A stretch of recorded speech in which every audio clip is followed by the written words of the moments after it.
Praise the Lord. இயேசுவின் ரத்தம் ஜெயம். தினமும் இயேசு நிகழ்ச்சிக்கு உங்களை கர்த்தராகிய இயேசு கிறிஸ்துவின் நாமத்தில் வரவேற்கிறேன். செய்தியின் தலைப்பு, காலத்திற்கு முன்னே தீர்ப்பிடாதீர்கள். ஆதார வசனம் 1 கொரிந்தியர் 3:13. அவனவுடைய வேலைப்பாடு வெளியாகும், நாளானது அதை விளங்க பண்ணும். ஏனெனில் அது அக்கினியிலே வெளிப்படுத்தப்படும். அக்கினியானது பரிசோதிக்கும். தன்னிகரற்ற தேவனை அன்பு மக்களே, நம்ம ஊரில் ஒரு பொதுவான சொல் உண்டு, காலம் பதில் சொல்லும், நல்லவன் என்று பெயர் எடுக்க நாளாகும். அதாவது காலத்துக்கு நம் வாழ்வின் காரியங்களை இணைத்து பேசப்படுகிறது. காலம் அவ்வளவு முக்கியம். இன்றைக்கும் நிலைமை வைத்து நம்ம எதையும் நிர்ணயிக்க முடியாது. நமக்கு நாளைக்கு என்ன சம்பவிக்கும், இது இன்ன விதமாய் சம்பவிக்கும் என்று நமக்கு தெரியாதே. ஆகையால் கவலைப்பட வேண்டாம் என்றார் கர்த்தர். தெரியாத, புரியாத, சந்திக்காத காரியத்தை குறித்து ஏன் கவலைப்பட வேண்டியது அவசியமற்றது. ஒவ்வொருவரும் ஒரு தனிப்பட்ட விசேஷத்த நோக்கத்திற்காகத்தான் அழைக்கப்பட்டிருக்கிறோம். அதை நிறைவேற்றி முடிக்கவே நமக்கு தாளந்துகளை கொடுத்து அதற்கு நேராக நடத்துகிறார் கர்த்தர். இதை பற்றி வேதாகம் முழுவதும் பேசப்படுகிறது. நாம் இதை அடிக்கடி மறந்து விடுவதால் வாழ்வின் காரியங்களை பார்த்து திகைக்கிறோம், தேடுகிறோம், குறுக்கு வழியை தேடுகிறோம். இதையும் கர்த்தர் கவனித்து கொண்டுதான் இருக்கிறார். கர்த்தர் உடனே நம்மை குற்றப்படுத்தி இந்த ரிஜெக்டட் பீஸில் தள்ளுவதில்லை, போடுவதில்லை. உணர்த்துகிறார், பல வழிகளில் பேசுகிறார், வாய்ப்புகளை கொடுக்கிறார், மன்னிக்கிறார். நாம் உடனே ரிசல்ட்டை தேடுகிறோம். வாழ்வு அப்படிப்பட்டதல்லங்க. உடனே கர்த்தர் நியாயத்தீர்ப்பை கொடுக்கறதில்லை. அப்படி கொடுத்தால் ஒருத்தர் இருக்க முடியாது, வாழ முடியாது. துன்மார்க்கன் தன் வழியை விட்டு நீதியின் வழியில் பிழைக்க வேண்டும் என்று விரும்புகிறார். அதற்காக பல வழிகள் அவனுக்கு சான்ஸ் கொடுக்கிறார். துன்மார்க்கத்தின் வழியிலே மறிப்பது அவருடைய இஷ்டம் அல்ல. நிறைய சந்தர்ப்பங்களை கொடுக்கிறார். ரட்சிக்கப்பட்ட அனைவருக்கும் அஸ்திவாரம் ஒன்றுதான், இயேசு கிறிஸ்து. இவரது மரணம், இவரது உயிர்த்தெழுதல் மீதுதான் நம் வாழ்வை கட்ட வேண்டும், கட்டி கொண்டிருக்கிறோம். இதற்காகத்தான் வேதாகமும் உதவி செய்கிறது. வாழ்வை நம்ம இஷ்டப்படி கட்ட அல்ல, அவரது அழைப்பின், அவரது நோக்கத்தின், நம்மை குறித்து என்ன நோக்கம் வைத்திருக்கிறார் அதை முழுவதும் நமக்கு சொல்வதில்லை. ஆனால் அதற்கு நேராக நமக்கு வாய்ப்புகளை கொடுக்கிறார். ஆவியானவர் நமக்கு நடத்துகிறார். நாம் நமது வழியை, அழைப்பை விட்டு வலப்புறமோ இடப்புறமோ சாயும்போது, வழி இதுவே, இதில் நடவுங்கள் என்று உங்களுக்கு பின்னாலே சொல்லும் வார்த்தையை உங்கள் காதுகள் கேட்கும் என்கிறார். ஏசாயா 30:21 சொல்லுகிறார். அவரவர்களுக்கு புரியவன்னு சொல்லி கொண்டு தான் இருக்கிறார்.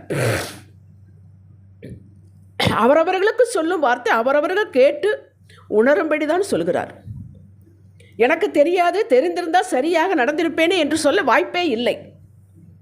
அவர் கொடுத்த வாக்கே நம்மை நியாயம் தீர்க்கும். அன்றைய வாழ்வு, அன்றைய நிகழ்ச்சி, இதுதான் உண்மை. அன்றைய சந்தோஷம்தான், ஒரு நாளைய சந்தோஷம்தான் முக்கியம் என்று வாழ்ந்தவர்கள் தான் ஏமாந்து போனவர்கள். பின் விளைவு எப்படி இருக்கும் என்று சாட்சிகள் மூலமாக டெமோ காட்டுவது போல ஆவியானவர் நமக்கு காட்டுகிறார். அவிசுவாசமான வார்த்தைகளும் பயப்படுதலும் கர்த்தர் வெறுக்கிறார். நான் மறுபடியும் சொல்கிறேன், அவிசுவாசமான வார்த்தைகள், எடுத்ததுக்கெல்லாம் பயப்படுதல், இதை கர்த்தர் வெறுக்கிறார். இதை வெறுக்கிறார் என்பதை இஸ்ரவேலில் கானான் பிரயாணம் முழுவதும் மோசேயின் மூலமாக கர்த்தர் பேசிக்கொண்டே வந்தார், சொன்னார். இஸ்ரவேல் மக்கள் அசட்டை பண்ணினார்கள். இதனுடைய விளைவு என்ன? நாளானது விளங்க பண்ணிற்று. எப்படி? யோசுவா, காலேப்பு இவர்கள் 2 பேர் தவிர மற்றவர்கள் எகிப்திலிருந்து புறப்பட்டவர்கள் வழியிலேயே அழிந்தார்கள். கானானுக்குள் வந்த அத்தனை பேருமே வழியிலே பிறந்து வளர்ந்தவர்கள்.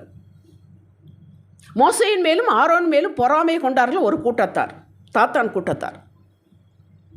கர்த்தர் அன்றைய நியாயம் தீர்த்தார். பூமி பிளந்து அவர்களை விழுங்கிற்று. நாளானது விளங்க பண்ணிற்று. அவர் இதற்காக நாட்கள் கொடுக்கப்படவில்லை. ஏன்? இவர்கள் வணங்கா கழுத்துள்ளவர். உலகத்திற்கு ஒரு சாட்சி வேண்டும்.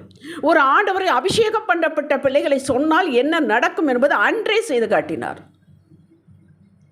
அது மட்டுமல்ல, கர்த்தர் முன் குறித்து அழைத்து அபிஷேகம் பண்ணினவர்களுக்கு எதிராக காலை தூக்கினால் என்ன நடக்கும் என்பதை அன்று மட்டுமல்ல, இன்றும் அதற்குண்டான விளக்கரைத்தை கொடுக்க வைக்கிறார். நாம் ஜாக்கிரதையாக இருக்க வேண்டும். நாம் ஒருவரையும் காலத்திற்கு முன்னே நியாயம் தீர்க்கக்கூடாது. நமக்கு அதுக்கு அதிகாரம் இல்லை. இது கர்த்தருக்கு மிக வெறுப்பான காரியம். அடுத்தவர்களை குற்றப்படுத்தி பேசுவது, இவர்கள் இப்படித்தான் நம்மை மறந்துவிட்டு அடுத்தவர்களை பேசுவது. கிறிஸ்து இயேசுவின் மேல்தான் எல்லாரும் வாழ்வை கட்டுகிறோம். நீண்ட காலத்தை கொடுக்கிறார், நீண்ட பொறுமையோடு காத்திருக்கிறார். நாம் தான் காத்திருக்கிறோம் நினைக்கிறோம், அவர் காத்திருக்கிறார். இவற்றை நாம் டேக் இட் ஈஸி போல எடுத்துக்கொள்ளக்கூடாது. துரும்பும் பல்குத்த உதவும் என்பார்கள். எந்த ஆண்டவரின் பிள்ளையும் தற்காலிக நிலையை வைத்து அவர்கள் இன்று இருக்கக்கூடிய நிலையை வைத்து நாம் நிர்ணயம் பண்ணக்கூடாது. இதற்கு நமக்கு அனுமதி இல்லை. இவர்கள் நல்லா வசதியாக இருக்கிறார்கள், இவர்களை வைப்போம் என்று அதற்கு தகுந்தபால் நடப்பதும் இவர்கள் ஒன்றும் இல்லை, இவர்களால் ஒரு பிரயோஜனம் என்று அசட்டை பண்ணுவதும் மகாத்தவர். கர்த்தர் அப்படியே மாற்றி கொடுப்பார், மாற்றி விடுவார். அவர்களின் வேலைப்பாடு செயல் நாளானது விளங்க பண்ணும். எடுத்தேன் கவிழ்த்தேன் என்று செயல்படவோ பேசவோ கூடாது. யோசேப்பின் சகோதரர்கள் இவனை கொன்றுவிட்டால் என்ன, இவன் சொப்பனக்காரன், நம்மெல்லாம் என்னமோ இவனை வணங்க வேண்டும் என்று சொல்கிறான் என்று பின் விளைவு அறியாமல் அவனை குழியில் போட்டார்கள். 20 வெள்ளிக்காசுக்கு விற்றார்கள். சந்தோஷமாக வீட்டுக்கு போனார்கள். நாளானது விளங்க பண்ணிற்று. எப்படி? யோசேப்பு இல்லாமல் இவர்களால் வாழ முடியாது. சாப்பாட்டுக்கே கிடையாது, தானியம் கிடையாது. விளங்க பண்ணிற்றா இல்லையா? 70 பேராக எகிப்திலிருந்து அழைத்து கொண்டு வந்து வைத்தான் யோசேப்பு. அவனுடைய பராமரிப்பில் வைத்தான். பெருகினார்கள். ஆண்டவர் காட்டினார், விளங்க பண்ணி காட்டினார். யோசேப்பின் இரக்கம்தான் இவர்களை போஷித்தது. பஞ்சகாலத்தில் கொண்டு வந்து பராமரித்தான். இவர்கள் இப்படித்தான், இவர்களால் நமக்கு ஒரு நன்மையும் வராது இல்லை என்ற கணக்கில் நமது உறவு இருக்கக்கூடாது, பேச்சு இருக்கக்கூடாது, நடத்தை இருக்கக்கூடாது. என் வாழ்வு இப்படித்தான் இருக்கு, என் பிள்ளைகள் வாழ்வு இப்படித்தான் இருக்கும் என்று நீங்கள் நிர்ணயிக்கக்கூடாது. அப்படி நீங்கள் முடிவுரை எழுதக்கூடாது. அதற்கு உங்களுக்கு எந்த அனுமதியும் கிடையாது. அவர் எல்லாவற்றையும் மாற்றுவார். காரியங்களை மாறுதலையாக மாற்றுவார். யாருக்கு தெரியும்? விழுந்து போனவனை எடுத்து நிறுத்த அவரால் கூடும். 2 சாமுவேல் 16ஆம் அதிகாரம் 7வது வசனத்தில் உங்களுக்கு தெரிந்த விஷயம்தான். அப்சலோம் துரத்துகிறார். அப்சலோமினால் தாவீது காடாக போய்விடுகிறார். ஏன்னா அவன் ராஜாவாகி கொண்டான், அவனே ராஜாவாகி கொண்டான். இனி இருந்தால் கொன்று விடுவான் என்று அவனுடைய ஆட்களோடு போய் கொண்டிருக்கிறான். இனி தாவீது வாழ்க்கை அவ்வளவுதான் என்று இந்த பென்யமீன் கோத்திரத்தான் ஒருத்தர் சிமேயி என்பவன் இருந்தான்.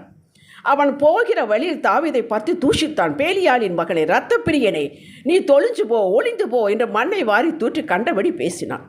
அவர் ராஜா தாவீது, ஆனால் இவன் ராஜா நீ ஆக முடியாது, அப்சலோம் ஆகிவிட்டான் என்ற நினைப்பில் அப்படி பண்ணினான். தாவீது ஒன்றும் பேசவில்லை. என் மகனை எனக்கு எதிராக இருக்கும்போது இந்த பென்யமீன் எவ்வளவு என்று விட்டுவிட்டான். நாளானது விளங்க பண்ணிற்று. எப்படி? அப்சலோம் இறந்து விட்டான். தாவீது திரும்ப ராஜாவாக எல்லா கோத்திரத்தார் அழைத்து கொண்டு வந்தார்கள். சிமேயை எதிர்பார்க்கவில்லை. 2 சாமுவேல் 19ஆம் அதிகாரம் 18-19 வசனங்களை வாசித்துப்பார். தாழ விழுந்து வணங்குகிறான் சிமேய். தெரியாமல் பேசிவிட்டேன், பாவம் செய்து விட்டேன் என்று. ராஜா சிமேயை பார்த்து நீ சாவதில்லை என்று அவனுக்கு ஆணையிட்டார். ஆகிலும் சாலமோன் காலத்தில் கணக்கு சரிக்கட்டுப்பட்டு விட்டது.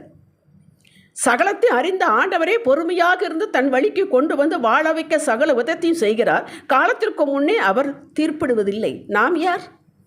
யூதர்கள் நாசரேத்திலிருந்து ஒரு நன்மை வராது என்று இயேசுவை அசட்டை பண்ணினார்கள். நாளானது விளங்க பண்ணிற்று. எப்படி? இன்று வரை நசரேனாகிய இயேசு கிறிஸ்துவின் மூலம்தான் பிதாவிடம் பேச முடியும், சேர முடியும். அவர்தான் வழி. அசட்டை பண்ணினவர்கள் இழந்தார்கள்.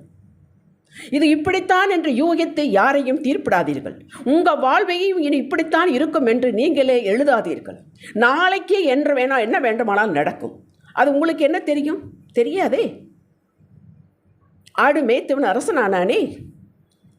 நாட்கள் விளங்க பண்ணிட்டு தாவீதின் குடும்பம் தாவீதை அசட்டை பண்ணினார்களே. உனக்கு குமார்கள் இவ்வளவுதானா என்று சாமுவேல் கேட்டதுக்கப்புறம் காட்டிலிருந்து கூட்டிக் கொண்டு வந்தார்களே, அவன்தானே இவர்களையெல்லாம் பராமரித்தான். யோசித்து பாருங்கள். அந்த பெற்றோர்களை இவன் தான், தாவீது தான் பராமரித்தான். நாட்கள் விளங்க பண்ணிற்று. நமக்கு தீர்ப்பிட நமக்கு எந்த யோக்கியதையும் இல்லை, அறிவும் பத்தாது. 2 ராஜாக்கள் 5ஆம் அதிகாரத்தில் இஸ்ரவேலிலிருந்து அடிமையாக ஒரு பெண்ணை கொண்டு போனார்கள். அசிரிய ராஜு. அந்த சீரிய படைத்தலைவன் நாகமானுக்கு குஷ்டரோகம். அந்த அடிமையாக வீட்டு வேலைக்கு போன பொண்ணு ஒரு காரியத்தை சொல்லி அதன் மூலமாக அவன் சொஸ்தமானான், ரட்சிக்கப்பட்டான். யாரிடமிருந்து என்ன வரும் என்று யாருக்கு தெரியும்? நமக்கு தெரியாதே. தெரியாதிருக்க காரியத்தை நுழையக்கூடாது. நமது மூளை சிறியது, அறிவு குறைவுள்ளது. எதையும் முன்கூட்டியே நிர்ணயம் பண்ணி தீர்ப்பிடாதீர்கள். கர்த்தர் மாற்றி விடுவார். நாம் வெட்கப்பட்டு போய்விடுவோம். பட்சிக்கிற இடத்தில் பட்சணத்தை கொடுக்கிறவர், காகத்தை கொண்டு போஷிக்கிறவர், கழுதையின் வாயை திறந்து பேச வைக்கிறவர். யோசித்து பாருங்கள். ஒரு நடுக்கம் இருக்க வேண்டும். எல்லாவற்றுக்கும் காலம் உண்டு. அவரை கொண்டு கிடைக்கும், இவரை கொண்டு கிடைக்கும் என்று நாம் எதையும் சொல்ல முடியாது. அவரை மேல் நோக்கி பாருங்கள். அவரிடமிருந்து சகாயம் வரும், அவரிடமிருந்து உங்களுக்கு உதவி வரும், அவரிடமிருந்து உங்களுக்கு ஒத்தாசை வரும். எந்த மனிதர்களையும் தீர்ப்பிடாதீர்கள்.